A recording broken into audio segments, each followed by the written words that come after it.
Intranzia Fraye, a new character for the Battle Sisters. Now this video would have come out earlier, but I've been away at the weekend at an event in the northwest. I met Aiden Smalley from Vanguard Tactics, though he was in a different 40k event to me on the other side of the hall. He was doing 6 games of 2,000 points, I was doing 2 games of 6,000 points. Points values and number of games may have been different, I just thought that sounded good. I was playing Apocalypse with the new Eye of Terror book, and then did a mini tournament on the next day. You can get it discounted by using my affiliates linked in the description, or use them same affiliates to pre-order Intranzia when she's available. I won all of my games, much fun was had. I used the final day of the Genestealer cult to perfect some of the weirder tactics for an upcoming video. You know, the one. But today's not about the Genestealer cult, we are back with the sisters and the sisters are back.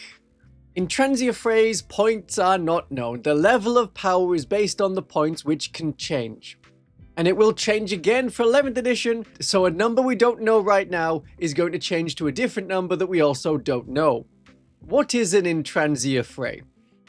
Stop calling her Inquisitor Karamazov. We don't dead name people. And there's no reason to think this is a trans woman. Her name is Intranzia, which means undergoing transition. I see the reasoning. Plus the throne. But this is the throne of blame, not the throne of judgment. Totally different throne. Sure. While painters will definitely enjoy the model with all the candles going on, you've got your light sources. Her robes will be painted in pink or light blue and white. This is the same premise for a model as Junith Erowita. A sister on a pulpit of sorts with heavy flamers. It's not really that original. And the cost is apparently going to be £44.50.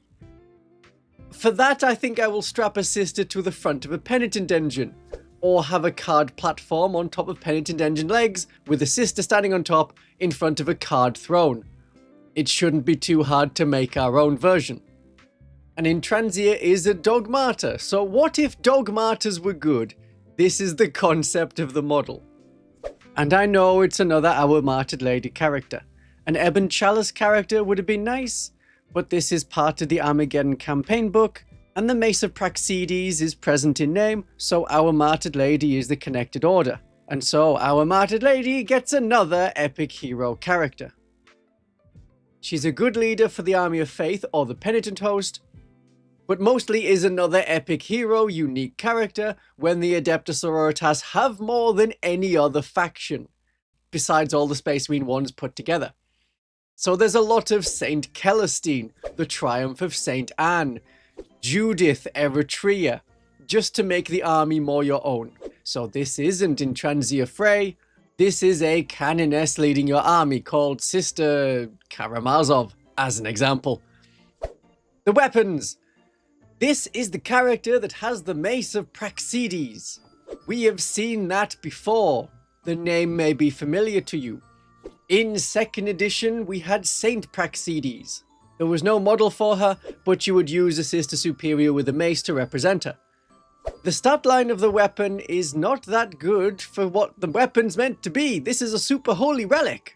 This is the weapon that slew the first Hive Tyrant of Hive Fleet Kraken. The stats cannot do that for the weapon shown. It's 4 attacks with sustained hits, hitting on a 2, strength 6, AP -2, damage 2. That is worse than the Buzzblades of a Penitent Engine. It's only a little better than the Mace of Righteousness that any other common dog martyr has. So the combat weapons are a bit of a letdown. The shooting is much better. We have the Holy Trinity. She's firing all the guns, all the different kinds, and there's no plasma, because plasma is not in the Holy Trinity. We've got our bolt weapons, our flame weapons, and our melters. She has 2 heavy bolters, not 1 heavy bolter twin-linked, 2 heavy bolters. So it'll be 6 heavy bolter shots with sustained hits 1. There's 2 Ministorum heavy flamers, which is a heavy flamer, but it's the Ministorum kind, so it has +1 strength compared to any other heavy flamer. And there's a melter missile array, which is 2 shots, hitting on a 2+, standard melter strength 9, weak AP -2, D3 damage instead of D6, and melter 2. So it's a character that in theory you want to get within 12 inches, or you can stay back and fire a couple of heavy bolters and do other things and use the abilities, which may be the best thing. With the shooting, you might take out a small vehicle or a small squad. There's only a little bit of personal damage output. And in combat, aside from the Mace of Praxedes, the Throne of Blame can kick at the enemy with 4 extra attacks, hitting on 4s at strength 6, no AP, damage 1. We're not putting out a massive amount of damage, but it is a supportive amount of damage that can help other units to destroy an enemy unit. In defense, we have the same stats as Morven Val, but with a 3+ save instead of a 2+ save. The stats are similar to Morven Val, but hopefully not the points cost, as Intranzia Fraye cannot lead units. Any damage done to her goes straight on her. There is no bodyguard to take the wounds for her, so she's very vulnerable to things like mortal wounds. There's no lone operative, so if the enemy can see her at any distance, as long as it's in range of the guns, she can get shot. And it's a very light vehicle profile. Toughness 7, 3+ save, 8 wounds. You might see more survivability from a Rhino. But there's an invulnerable save of 4+, and a feel no pain of 5+, so that can deny quite a bit of enemy damage, and they won't know exactly how much firepower or combat attacks to put into her, because you might roll quite well on the invulnerable save or the feel no pain, and you can use miracle dice on the save. You have a miracle dice of a 4, you pass an invulnerable save, and you pick which weapon you use that against, like a las cannon, like a multi-melter, which would otherwise destroy her in one shot at close range, like damage 6 +2, instantly gone. If not for the feel no pain, if not for being able to pass an invulnerable save. So she can survive, but don't expect her to survive a lot. The keywords are quite interesting. Yeah, she's a vehicle, so anti-vehicle weapons work against her, anti-monster, anti-infantry weapons don't work against her. She's a walker. As a walker, she can use heroic intervention. You can get her into combat just to distract enemy models. It doesn't have to be to kill them. She's a character, gives up assassination points, she's an epic hero, so there's only one, and you cannot give epic heroes enhancements in 10th edition. And she also has the penitent keyword, so she'll get all of the bonuses from the penitent detachment, all of the detachment rule bonuses, and will be affected by any of the stratagems, like to the best ability of the stratagems as well. So she's an obvious penitent host detachment character, but not the one I plan to use her in. But if you play penitent host, you have a leader to lead your army, even though she cannot lead any individual unit. Another point of comparison is the Crucible of Champions Reliquant Knight. Intranzia has 4 wounds more, but can't join units that the Reliquant Knight can join, like the Mortifiers and like the Paragon Warsuits.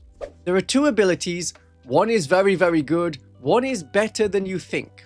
Righteous Denunciation is better than you're expecting. It's a Battle-shock ability which has people immediately think, oh well, no, it does nothing, forget it. It's pointless, my enemy can ignore any penalties by passing the Battle-shock test. Remember, you cannot use command reroll on a Battle-shock test. Remember, you cannot use Insane Bravery outside of the command phase. Righteous Denunciation is used at the start of the fight phase. Each enemy unit within 6 inches must take a Battle-shock test, subtracting 1 from the test. So this is better than the Genestealer Occult Patriarch version. Battle-shock is far more annoying than you think. It's an aura of maybe you're battle-shocked. It happens in every fight phase, your fight phase and the enemy fight phase, and you don't need to be in combat to use it. You could be nearby, and enemies will have to take battle-shock tests. If it's done in your turn, enemies can't use stratagems if they fail the test in your fight phase until they recover, probably at the start of their command phase. But when you also use it in the enemy turn, if they charge something near to her and then they have to take a battle-shock test at -1, they come to, I don't know, take an objective. They get battle-shocked. Their objective control 0, they cannot take the objective. And when they're battle-shocked, they cannot use stratagems at the end of their turn, and then they won't be able to use any stratagems throughout your turn, as they will be battle-shocked until the start of their next turn. No stratagems on surge moves. In fact, some surge moves will not work while battle-shocked. No reactive move stratagems. No smoke screen. No re-rolling armor saves. Being battle-shocked can be very bad for many units. Either they have objective control and they want to take objectives, well now they don't, or they're very good offensively and defensively when supported by stratagems, which they now can't use. This ability is better than people give it credit for. The second ability is Judged for Execution. so it's not something you have to see at the start of the turn. You get your command phase, you move, then you point at something at the end of the movement phase. You pick an enemy unit within 18 inches and visible, and until the start of your next command phase, each time a friendly Adepta Sororitas model, including herself because she's Adepta Sororitas, if they make an attack that targets the enemy unit, that attack has lethal hits. And this will continue to affect the enemy even if you die. It lasts until the start of your next command phase. So it's your shooting phase, your fight phase, the enemy movement phase if you want to use Overwatch, and then the enemy fight phase. And you can affect a lot of Sisters units with it. Lethal hits is liked by, 60 Battle Sisters. Not all of those Battle Sisters will be able to see that one enemy unit, but those that can will fire a lot better. It's another bonus you can stack in the many combos you want to fire. Immolator to ignore cover. The Immolator will get lethal hits. Add a Castigator. You get lethal hits from Intranzia, you get to ignore cover from the Immolator, the 3 heavy bolters of the Castigator already get sustained hits, add lethal hits to that, and the heavy bolters can do some work. And then there's the battle cannon or the twin autocannon. Anything else shooting this unit will get ignore cover, lethal hits, and an extra point of armor penetration. You probably won't be able to stack too many things on, because like 2 or 3 units firing at the same thing is probably all you'll be able to muster with line of sight limitations, but you could have Intranzia set up for her own shooting, for a Castigator, and then Retributors. Have them come on from a table edge, they get to reroll hit rolls of 1, so you're more likely to get more lethal hits. Use a miracle dice of a 6, they have 2 cherubs, they can get more miracle dice. Get a lethal hit on a multi-melter shot, AP-4 or AP-5 with a Castigator. The enemy is usually not getting a save unless they have an invulnerable save, so we're talking straight damage. Use it on an enemy unit you're going to target with a Repentia squad. They want to have a Palatine that gives them lethal hits, and they can get that in the Penitent Host with an enhancement on the Palatine that lets them join Repentia. But now, don't need that. You have lethal hits in any detachment. You can affect multiple units or multiple units of Repentia that are going at the same target, especially in the Penitent Host. They want lethal hits because they already have sustained hits, and they reroll all their hit rolls as long as their unit leader is alive. And there is a stratagem in the Penitent Host, the Passion of the Penitent, so you get critical hits on a 5+. So if you're attacking a big scary thing with 2 Repentia squads, one is getting lethal and sustained on a 5+, with full rerolls to hit, the other is getting lethal and sustained on a 6+ with full rerolls to hit. Although you won't get critical hits on a 5+ in another detachment, the Repentia combo could be really good in the Hallowed Martyrs, where they have Fight on Death. Repentia Fight on Death, full rerolls to hit, full rerolls to wound, lethal hits and sustained hits. The enemy charged them. The enemy you pointed at and judged for execution. Let the Repentia deliver that. Obviously that wouldn't work against an enemy unit that likes to do a lot of shooting. If they're a charging combat unit, their fate is sealed. So what are the best attachments for her? Well, Hallowed Martyrs. She's a character. The first time she dies, she can get back up. And then she'll be free, out of combat, you point at another enemy unit, and you get lethal hits for a whole nother 2 turns, your turn and the enemy turn. As a vehicle, you could use Sanctified Immolation to blow her up, guaranteed to cause 1 mortal wound on enemy units within 6 inches, but sometimes that 1 mortal wound is enough. And if there's an enemy unit with a lot of low strength, anti-infantry attacks, heroically intervene, use Suffering and Sacrifice, she is a walker, so you can use it on her, and then enemy models that can fight against her have to fight against her. That can keep your other units alive. In the Bringers of Flame, you have lethal hits at range. That's more shooting support for a shooting detachment. In the Penitent Host, she has the Penitent keyword. You get the detachment rule, so you can move faster, you can have extra strength and attacks on the mace, and extra strength on the Throne of Blame. You can't have more attacks on extra attacks weapons. That's a rule. There's a lot of stratagems that get her into combat, but the power of Intranzia is not about combat. So I'm not that bothered about Advance and Charge, but that would get many enemy units in range of her Righteous Denunciation to cause Battle-shock. To potentially cause Battle-shock. Boundless Zeal, fall back, shoot and charge, but she is a vehicle, so she can use Big Guns Never Tire to fire at point blank range. You might want to do that, but if it's an enemy that's good at fighting, Better to fall back and charge, then you get fight first again. And if you need more survivability, you could up her 5+ feel no pain to a 4+ feel no pain until the end of the phase. So if she was the only one holding an objective, you could try and keep her alive, or don't. Final redemption, a penitent unit was destroyed, the objective remains under your control. That would assume the enemy has destroyed you with shooting, rather than in combat. I mean, if you knew that an enemy was softening you up before they charged you, and then were hoping to destroy you in combat, you can use miracle dice to deliberately fail an invulnerable save. Then you go down, then you stick to the objective, then you can control that objective forever onwards. It's a potential option, but the stratagems are mainly there for the other penitent units. Support them. Lethal hits on lots of things that work in combat is very good. We can't usually have that on Mortifiers, Penitent Engines, Arcoflagellants, and Repentia. Because the boosts that we can get, the combos, they tend to be shooting focused. The Castigator bonus only works in the shooting phase. Now we have something that works in the fight phase as well. Yes, she's a very penitent host focused character. The Champions of Faith is another combat detachment, but she doesn't get the keywords that's relevant for that detachment. Can make her righteous, you can do things, but that's making her shooting or her combat a little bit better, and you're better off using the stratagems on other units. So what about the Army of Faith? The enemy unit is affected by lethal hits on all of the things we fire. That will work on Overwatch. There is a lovely combo I do where I have a unit with a Palatine and a Dialogus. I'll fire Overwatch at an enemy tank with the multi-melter in the squad. I'll use 2 miracle dice. You can do that in the Army of Faith. Each one of them becomes a 6 because of the Dialogus. Each one of them auto hits because you need a 6 to hit when firing Overwatch. Also, each one of those 6s becomes a lethal hit because there's a Palatine in the squad. It automatically wounds. The enemy then has to take 2 AP-4 saves.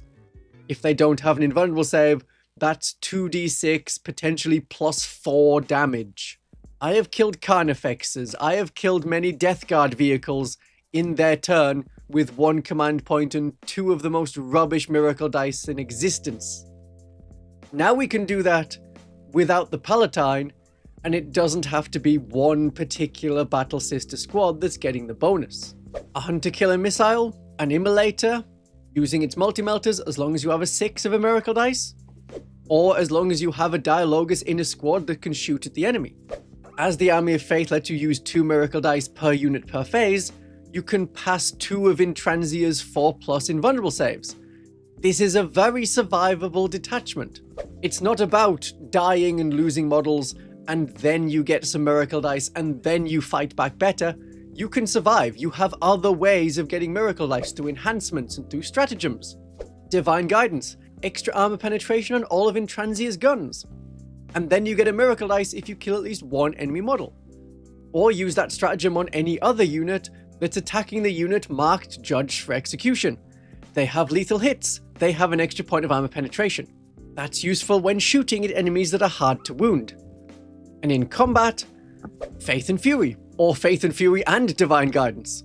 Lethal hits, lance, extra point of armor penetration. It costs command points, but there's Intranzia Fraye delivering the lethal hits part. Does that sound absurdly good to you? It will depend on the points. If we can be around 100 points, that is very good. There is so much potential here, especially if you play the Penitent Host or the Army of Faith like I do. When points are known, I'll give her a go and have a great day of 40k.